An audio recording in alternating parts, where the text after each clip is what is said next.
भैया बाबू रे तनी से गरमौला पर हाथ उठावे लगला। गाना तो ऐसा ऐसा गावल बा कि कान में केरुआ सबे याद रखब। बाग जलिया का बदला चुका ही लिया,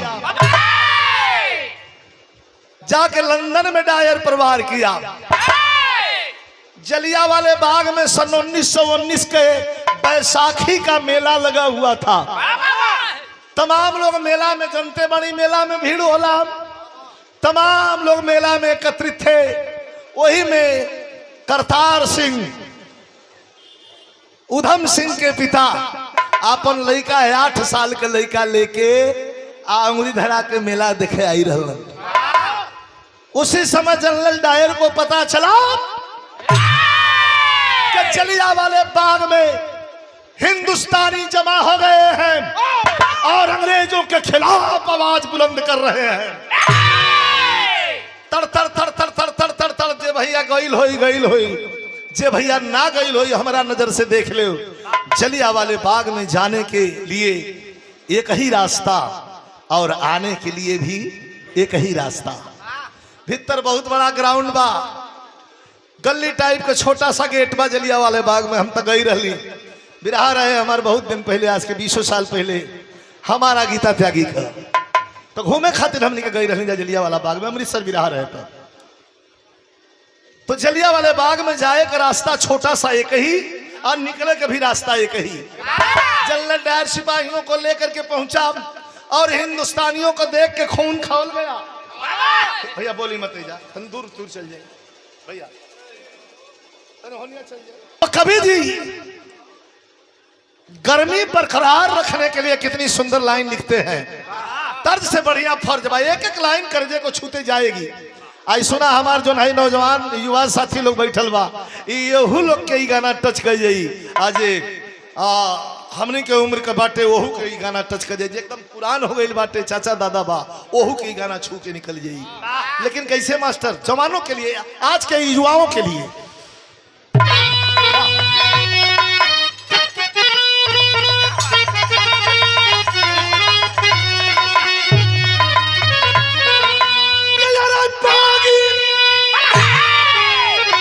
बागी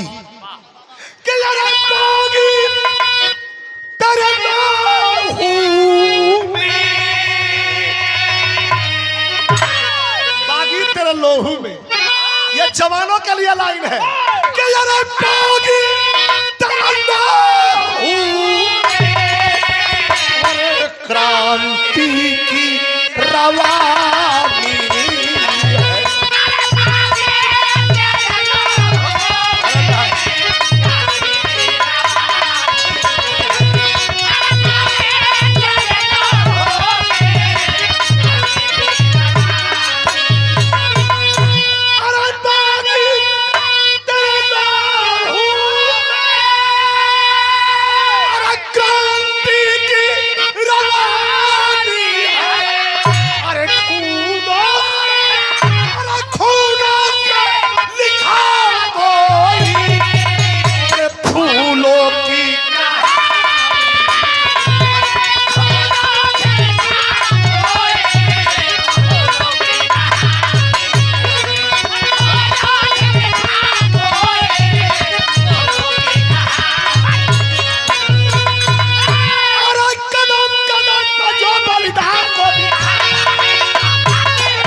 जो वतन के काम आता है। सन 1919 में बैसाखी मेला था, बाग जलियान में भारी हुआ था मेला था। निहत्थे लोगों पे डायर गोली चलवाया था। एक लाइन बीच में रोक के समझाने की जरूरत ना हो। बारे लेखक कितना बढ़िया पिरोया है, गाते चला जाऊंगा सर सर सर सर, आप समझते चले जाएंगे। कैसे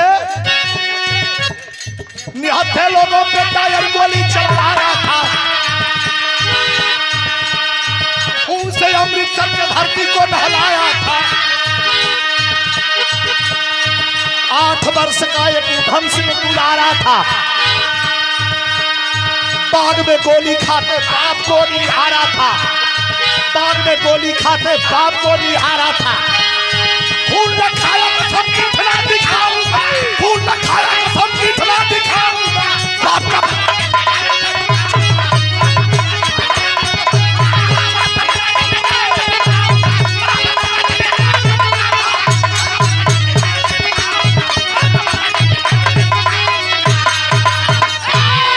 हिम्मत मर्द और मदते खुदा। वीर भाव भैया भैया शांति शांति। खाली सोनी 10-15 मिनट रोम रोम में विरहा का मतलब कि रोम रोम के स्पर्श कर जाए। खाली 10-15 मिनट का मौका ले का बदला जब ना डायर से चुकाऊंगा। 2500 लोगों को मौत के घाट उतार दिया। जरा समझ लीजिएगा ये विरह ऐसा चीज है। ए भैया नाच देखल जाला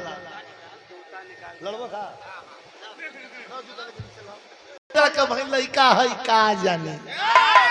आजकल के लड़का के लड़का मत बुझाई साला जान जाता ना सही। जब 7-8 वर्ष हो तो कुल जान जाता ना सर है ना। आओ लड़का 8 साल का बाद कुछ नहीं खे जाने लेकिन एक चीज जान गई कि जनरल डायर हमारा बाबूजी के मरलस 2500 लोगन के मरले बा। तो वही जा कैसो कैसो बच गई बा अपना बकला सोच के नीचे दबा के। लेकिन वहां से निकलल तो संकल्प लेके 8 साल का लड़का उधम सिंह संकल्प लेके निकलल कि धरती पर हमारा जिला का मकसद एक ही बा कि जनरल डायर दुनिया में कहीं रही घूस के ओकरा चूल्ह में ओकरा सीना में गोली ना मार ले तो हमार जन्म बिरथा हो हमार जियल बिरथा हो। मन में यह बात लेके एने ओने घूमे लगल। इंटरमीडिएट की पढ़ाई पास किया दोस्तों। देखिए जज्बा क्या होता है। एगो बात और बता दें बिरताई बाजार में नाम निकाले चल जे साहू जी से कहबा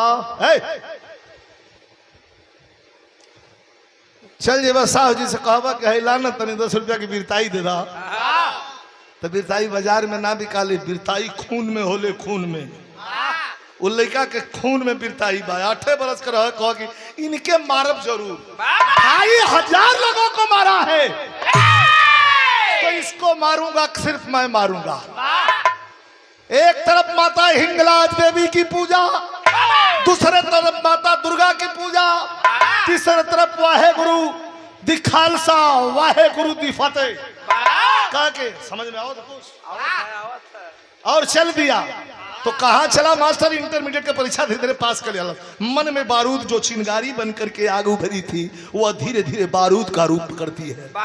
आज जब इंटर में आई तब धीरे धीरे उमरियो 20 का 22 का हो गई है ना। तो पहले लड़का तनी ज्यादा दिन में स्कूल हो जाए सनो। अब तो चढ़ियो नहीं खन सब पहले आवत मम्मी पापा नहीं खन से कहा तो बाबू माई के बहुत जल्दी बा कोरा में ले जाके पहुंचा देता हूँ। बाबू है जब पढ़ ना अच्छी बात ना लेकिन के लड़कपन मत छीना ये अच्छी बात ना। बलरामी तोरे बात से हम सहमत ना है। लेकिन के समझे लाख बुझे लाख हो जा 6 साल का हो जा 7 साल का हो जा बात बुझे लगा तब उनको स्कूल भेजे। अब 3 साल का मन में भाव आ क्यों रे हम हिजे बानी ना मारे के बा हमके के मारे के बाद जनरल डायर के मारे के बाद गोयल जाके क्रांतिकारीन के खेमे में खड़ा भइल कलश के हमरा के भर्ती ले ली सबे। अरे लड़के तू भर्ती होके क्या करेगा? का जनरल डायर के सीने में गोली मारूंगा। करे लड़का तू जनरल डायर के सीने में गोली मारने की बात करता है। जो जनरल डायर के सीने में गोली मारने की बात करता है वो जनरल डायर आउट ऑफ इंडिया हमारी कंट्री से बाहर अपने देश चला गया लंदन चला गया। कल के लंदन चल गई तो लंदन ना गई बा मोर गई हो तो हमार गोली खाए खातिर ओकरा के जन्म लेवे के पड़ी ई जज्बा। लंदन न गइल बा ओही जैसे भागल लोग कहे कि पागल हो गइल बा पागल हो गइल बा पागल हो गइल बा पागल हो गइल बा और फलाना कली को करतार कली को पागल हो गइल लेकिन वो चलल कहां मास्टर कैसे लग जाई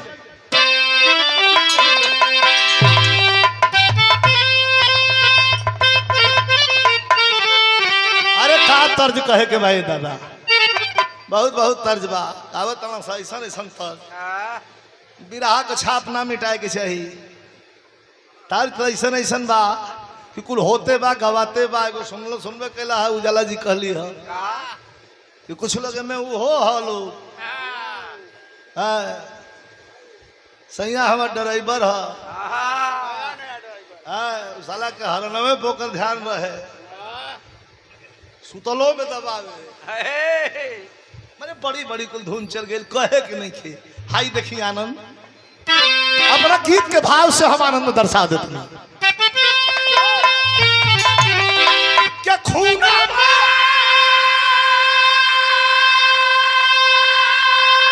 अरे खूना उधम सिंह का मनावा पीरवारी अरे घूमत पहुंचा बम्बई सहरिया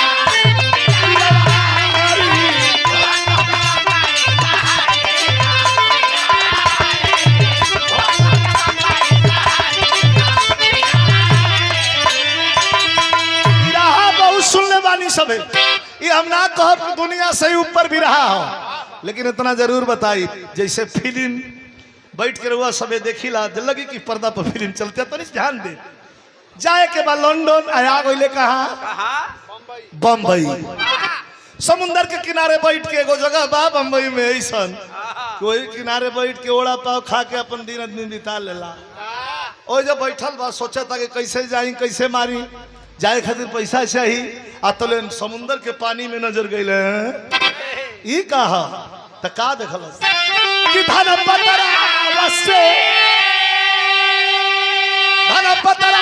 वसे करे खाए की कुमारी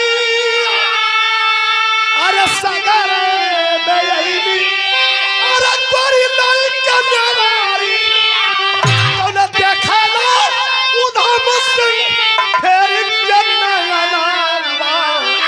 बिरवारी सगर में मारे किला करिया धनपत राव सेठ 3 फैक्ट्री का मालिक धनपत राव सेठ का बेटी वही समुंदर के पानी में हिचकोला लेके नैया ना बोट वो मोटर वाला गर्र दे जाओ या उधर से घुमा के गर्र दे आ जाओ उधम सिंह कहलन कि बड़ा है मन बढ़ू बारी डूबी जाई रोको सभी अरे कोनो रोका सब भाई डूबी जाई लेकिन समुंदर का पानी है भाव देखी समुंदर का पानी में नैया में लड़की और लड़की पर जवानी कभी कहत हूँ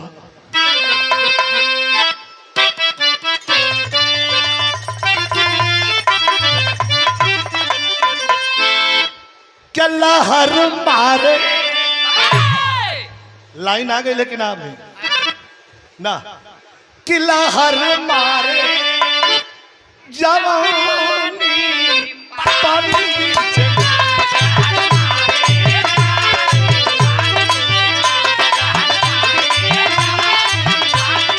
वही मन बोर्ड लेके अपने कि लहर मारे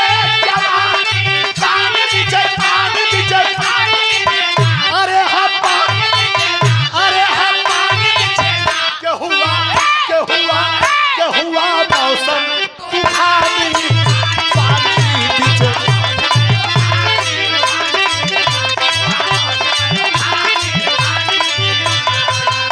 अरे रोका है भाई हमारे मुकेश कुमार भैया पुरस्कार दिले बानी हार्दिक अभिनंदन बा अरे भाई क्यों रोका जा हो अतोले का भइल समुंदर के पानी में ज्वार भाटा आ गई तो सागर में रेखा कद्दू बनी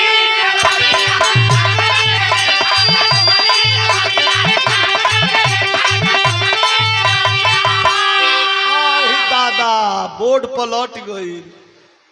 मैं लोग आवता मैं लोग जाता केहू नहीं खे देखत, लेकिन उधम सिंह का नजर पड़ला है। आज दादा ये तो डूबे लागल। तले बागी उधम सिंह का पड़ली नजर।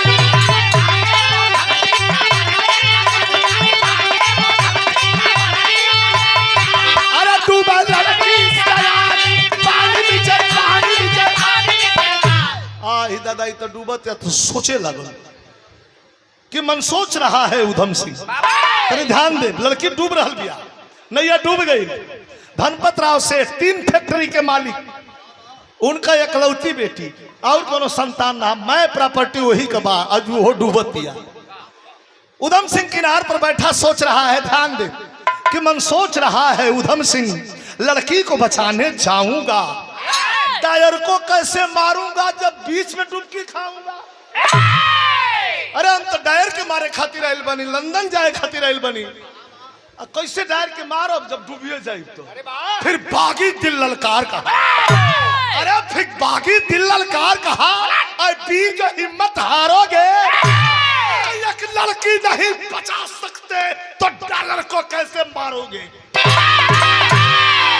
समुंदर के थोड़े से पानी में एक नन्ही सी जान को नहीं बचा सकते हो और जनरल डायर को मारने का ख्वाब देखते हो। झटकूद पड़ा है उधम सिंह। याद रहे, हर इंसान के हृदय 2 भाग में बंटे हैं, एक अलिंद एक नीले, एक सकारात्मक है एक नकारात्मक। एगो कहेला हाँ, एगो कहेला ना।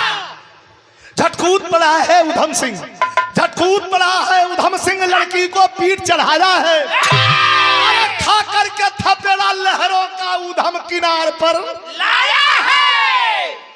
कोई हिम्मत देखी, मैं लोग बड़े ले भैया भैया भैया बाबू बाबू ए भाई प्लीज थोड़ा आप लोगों का ध्यान चाहिए। गईल और पकड़ डूबे डूबे भई रही, अब पानी वानी पी के फूल गई रही, ये पकड़ रहा झोंटा, खींचत खाचत तैरत पवड़त किनार पर आ गईल। आ किनार पर जब उधम सिंह आइल बा तो पानी बड़ा जोर न लेला जी, वही पानी में फेफड़ा सूख गईल बा। अब कितना पानी पी ले बा के छोड़ दी। किनार पर आवत आवत आवत आवत जौन बात उन संतुलन बिगड़े लगल। बेहोश लड़की को बालू के रेता पर सुलाया, जब वहीं सुला के अपना खड़ा भइल बा अतले चक्कर आइल घुमरिया के बस बगलिए में अपन हूं गिर पड़ल। उधम सिंह चलल बाणन जनरल डायर के मारल, अब फंस गए बाणन। कहा तो निहाई देखिए कैसे उबरता हूं। कवि जी कह रहा बाणन,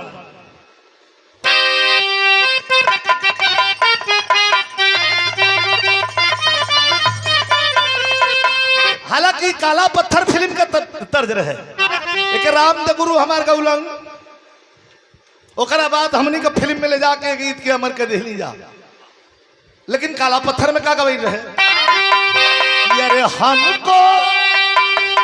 हमको विसाथ लिए जान पियो जब जाना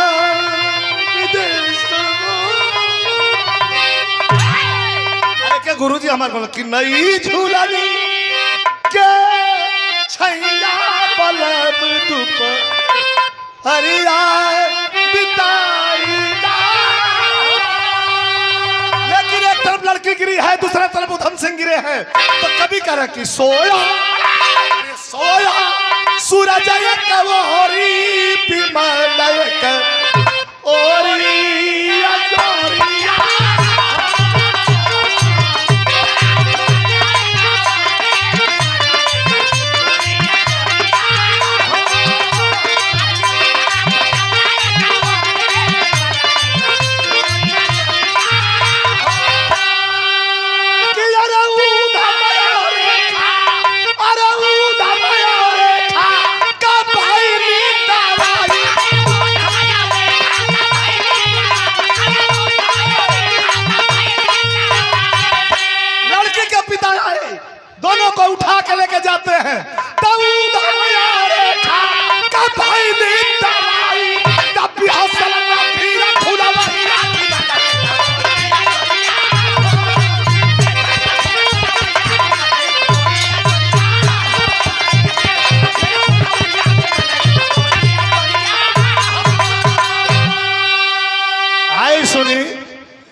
प्रेम जो खाला ना, प्यार तौलाला ना, ये प्रेम ऑटोमेटिक भगवान का देन है, प्रेम हो जाला। और प्रेम हो गई लो लड़की के, अरे रे रे रे ये तो हमार जान बचौलो, हे समुंदर के पानी में से हमरा के छानल। बताओ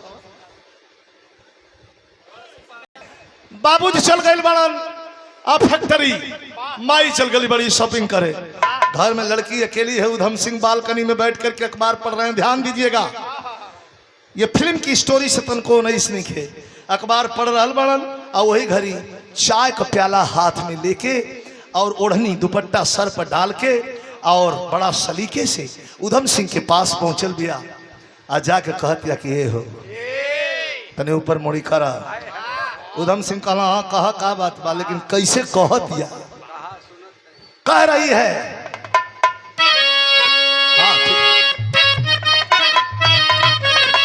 यह कहतिया धीरे से कहलस कि पागल। उधम सिंह इन्होंने चकपकाए लगल का पिए के बाद आई आई आई आई स्वागत स्वागत स्वागत। तो एक बार ताली बजा के सम्मान होके। विवेक सिंह गोलू हमारे पागल पीले अरे पागल सुराही भरा जाम है।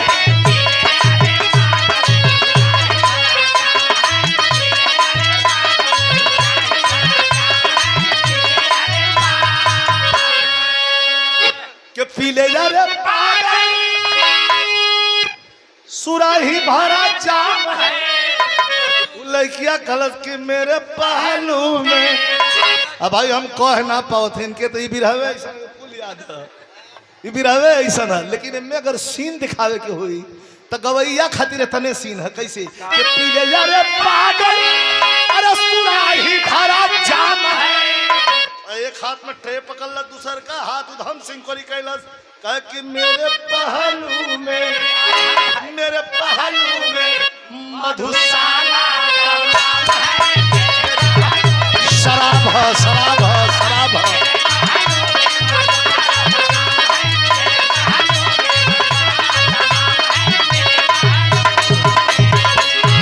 और हमारे छोटे भाई विवेक कोई जीवन नहीं है प्यार भरी जिंदगी का दुनिया में नाम है।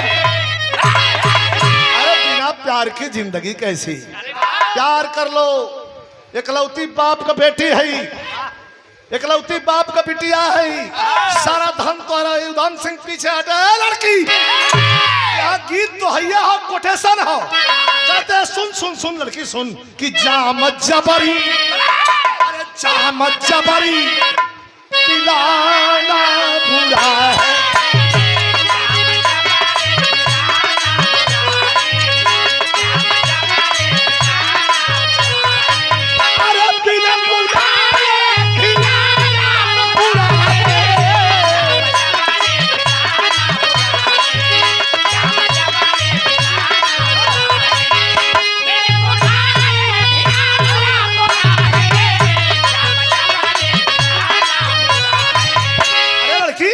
हमको जाम पिलाने की बात कर रही है। उधम सिंह खड़ा गया का कहना कि जाम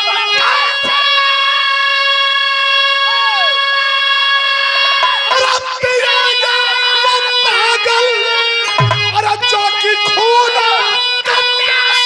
हुआ है पीरा हरदम और पीरा हरदम।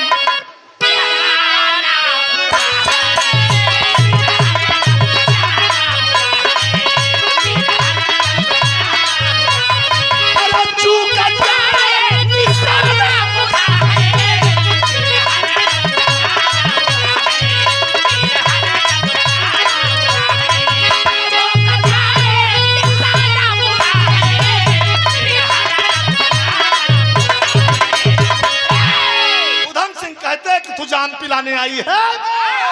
जाम कैसे पिएगा वो पागल जो कि खूनों का प्यासा हुआ है। अरे मैं घर से संकल्पित होकर निकला हूँ खून पीने के लिए। लड़की कहे तो यार भाषा समझ में आवा ये का बतियाओ था तो मेहरारून का सबसे बढ़ियार हथियार जानत हुआ। मर्द मेहरारून के बीच में अगर झगड़ा हो गई, विवाद हो गए, तो सबसे बड़ा हथियार का है? गंगा जमुना दोनों बढ़िया आए लगी।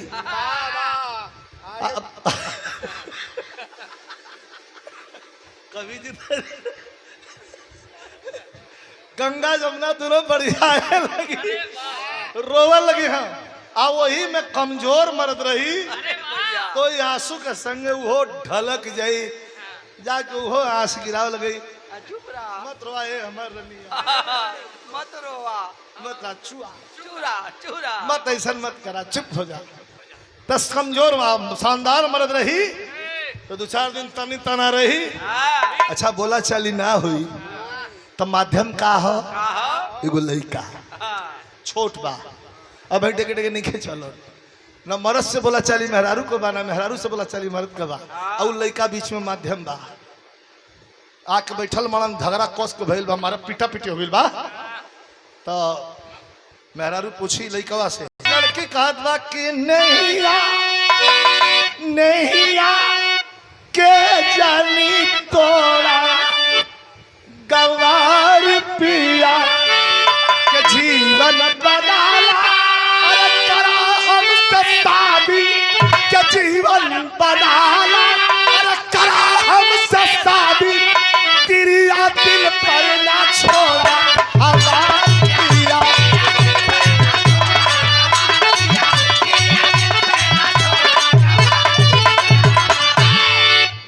इकलौती बाप की बेटी हूँ, कुल फैक्ट्री हमारा है। बिया कला उधम सिंह कहला के सोना एक शादीशुदा मर्द को शादी के लिए प्रेरित करती है। अरे मेरी शादी हो गई है, कहे झूठ। सवेरे में वही माई बाबू से कहला कि बियाह नहीं खे भाई, अरे मेरा बियाह कैले बड़ा, काहे झूठ बोला तड़ा। ये कहता कि हम पसंद नहीं की, कहे ना ना ना, अरे तुम तो लक्ष्मी हो, सरस्वती हो, सब कुछ तुम्हारे अंदर है, सर्वगुण संपन्न हो, लेकिन मेरी मजबूरी क्या है, मेरी शादी हो गई है, सुन ले मेरे पत्नी का नाम क्या है। ये जज्बा देखिए है जवान लोग के लिए बा। उधम सिंह का कहला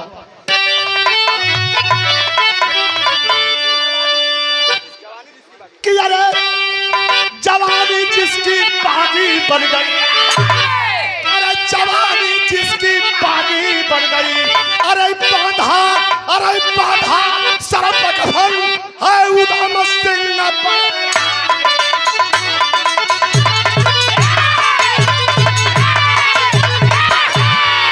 एक मिनट समझाता हूं, मेरा मकसद कुछ और है। लड़की तेरे मन में तेरे इश्क और तेरे प्यार और तेरे मोहब्बत की कदर करता हूं, लेकिन मेरे मन में क्या चल रहा है, मेरी शादी कहां हो गई है, हम बता देंगे तो तू समझ जाएगी। क्या बताया मास्टर?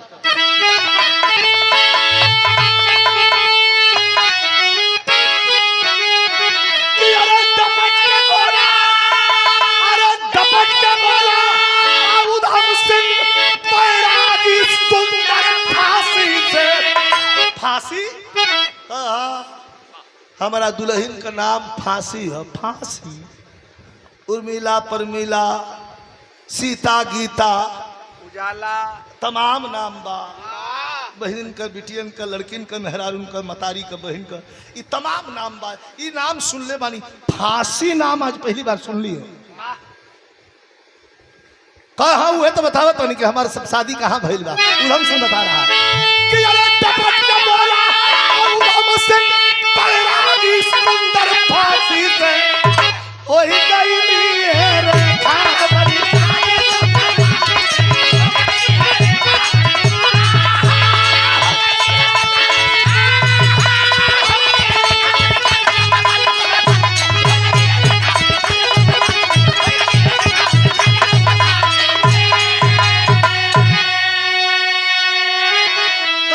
दुल्हन फांसी दिया, कहे जन्म सिद्ध अधिकार हमारा, अरे जन्म सिद्ध अधिकार हमारा, हमको जाना है, अब बाप का बदला डाले को, अब गोली मार चुका है।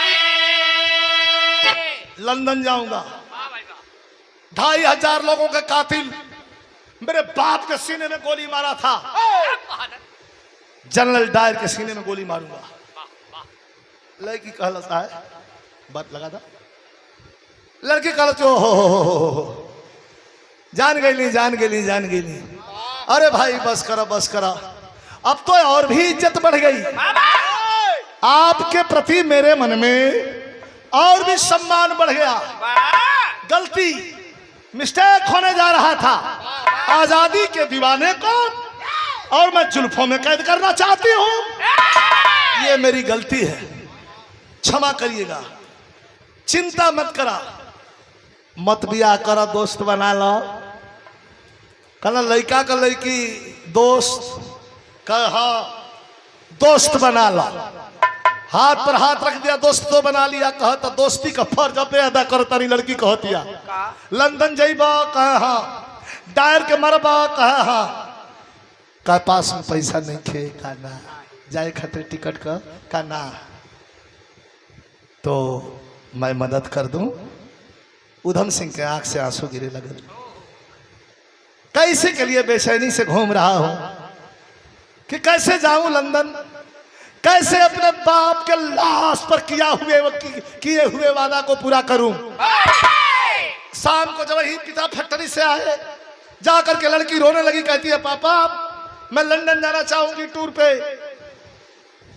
मना कहल कि का लंदन जेबू ना जाएला, कहा मेरा फ्रेंड है ना, कह गया मैं सवेरवा समुंदर में से कलियां छाना लॉस आज तो फ्रेंड हो गल, ले जाके और दूसर बैंड धरा दिल तो हम तो उलट जाई छाती पीट के, कुल दौलत चल जाई ट्रस्ट में। ऐसा मत करा बेटी। कहे ना पापा मुझे जाना है, बाप बेट संतान के औलाद के जिद के आगे टिक नहीं पाए, तुरंत टिकट कटाते हैं। बिरहा का अंतिम लाइन में तनी गौर करो, और तुरंत दोनों को भेजते हैं उधम सिंह के साथ और रेखा को भेजते हैं। तो भाव है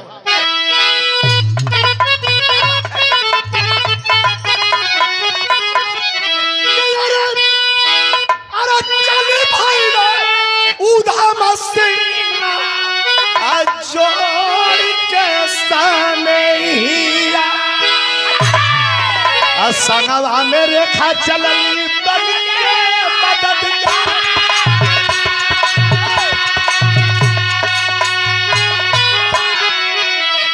कि अरे लंदन नया क्या तूने करे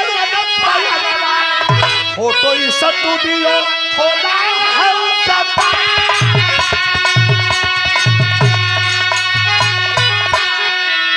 एक फोटो स्टूडियो खोल दिया रेंट पर, किराए पर रूम लेकर के। उधम सिंह और रेखा के साथ में दोनों रहने लगते हैं। 2-3 दिन 4 दिन बीता, 1 हफ्ते बीत गए। पिस्टल निकाल के साफ करता क्लाइमेक्स अंतिम जरा गौर करेंगे। रेखा एक दिन पूछती है कि मेरे समझ में नहीं आता कि आपका वो जनरल डायर कहाँ मिलेगा। अतवले एक दिन पड़ल कपार पे नजरिया,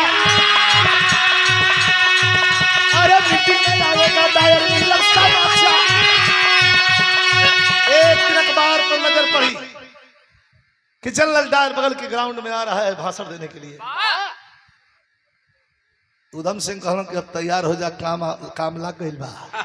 का है का काल है आवता है बगल के ग्राउंड में हमार दुश्मन, और कल ही अपनी प्रतिज्ञा पूरी कर लेने का वक्त है। कल हम क्या करे कोई कैलस का कि तौले सजावत बाबा दुनिया, ए भैया सजावत बाबा, अरे पगड़ी दरी लाल पर खोसाला सरदा, अरे पगड़ी दरी लाल पर खोसाला सरदा।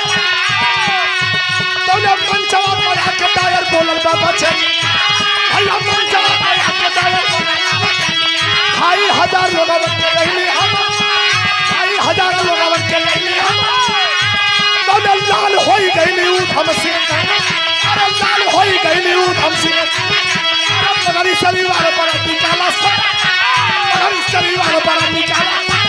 तौले तड़ा गोलियां चला, अरे तड़ा गोलियां चला। अरे भारती में नहीं गई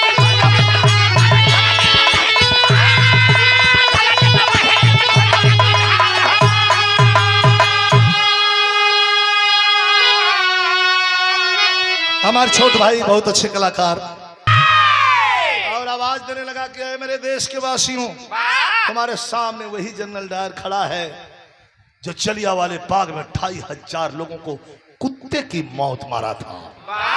पगड़ी सरिवार पर खींच ले हलस पट्टा पंजाबी, अरे खवा कॉलस की एक क्यों नहीं मार दिया। बैठ न जा एकदम काहे लइकनों से घर हबुआई पड़ा तू घुमा के मारते एक क्यों नहीं कि अब का ताकत औरतों का हमेशा सामंजस्य रहा है, हाथ रहा है, लड़ाई बृहद से बृहद रही हो, लेकिन एक क्यों नहीं मारती कि अब का ताकत निकाल के पगड़ी सरिवाल पर आवाज दिया।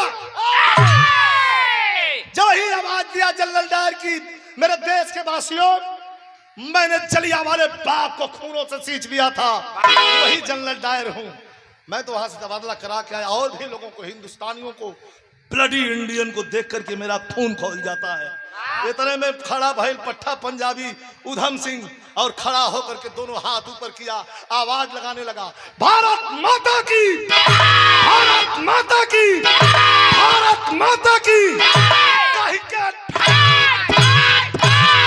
3 गोली मरलस बस, एगो दूगो हेनिया मार दिलस, एगो टीका दे दिल, गिर के लगल कांप, दौड़ल सिपाही को, पगली सीटी बच गई, अंग्रेजन कहा दादा मार दिया मार दिया मार दिया, और लेके तुरंत भिड़ा दल से संगीन छाती पर, हंसते हुए पट्टा पंजाबी कहा कि सरेंडर करता हूं। पिस्टल दे दिया हाथ में, कहा सरेंडर करता हूं। आज सरेंडर का नाम लिया तो हाथ में हथकड़ी लगा करके और लेकर के पट्टा पंजाबी उधम सिंह को जब जेल की कोठरी की तरफ बढ़े तो भाव है मास्टर,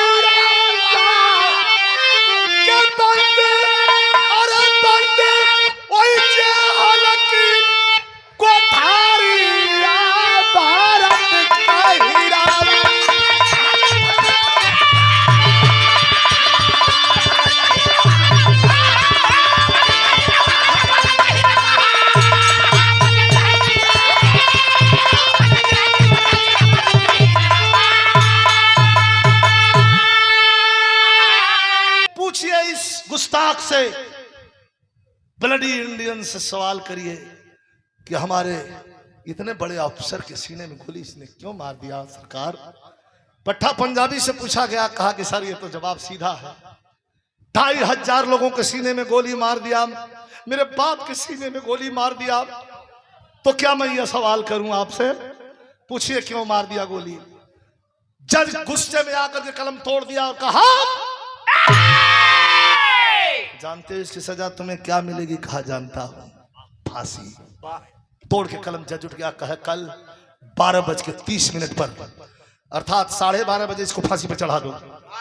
हल्ला मच गया, आया जेल की कोठरी में, नहा करके गुरु ग्रंथ पढ़ाइए। दिलेरी देखिए, हम जिस धरती पर बैठे हैं, जहां बैठ करके हम गाना गा रहे हैं, आप सुन रहे हैं, मुझे प्यार स्नेह दे रहे हैं, हम सब भाई भाई हैं, लेकिन इसी भाई भाई के खून ने मिल करके इस लहलहाते हुए उड़ते हुए तिरंगे पर आंच नहीं जाने दिया, अपने प्राणों की याहूत दे करके और धरती को सींच कर आजाद करवा दिया। मैं पट्टा पंजाबी के लिए एक लाइन कहना चाहूंगा कि जब कल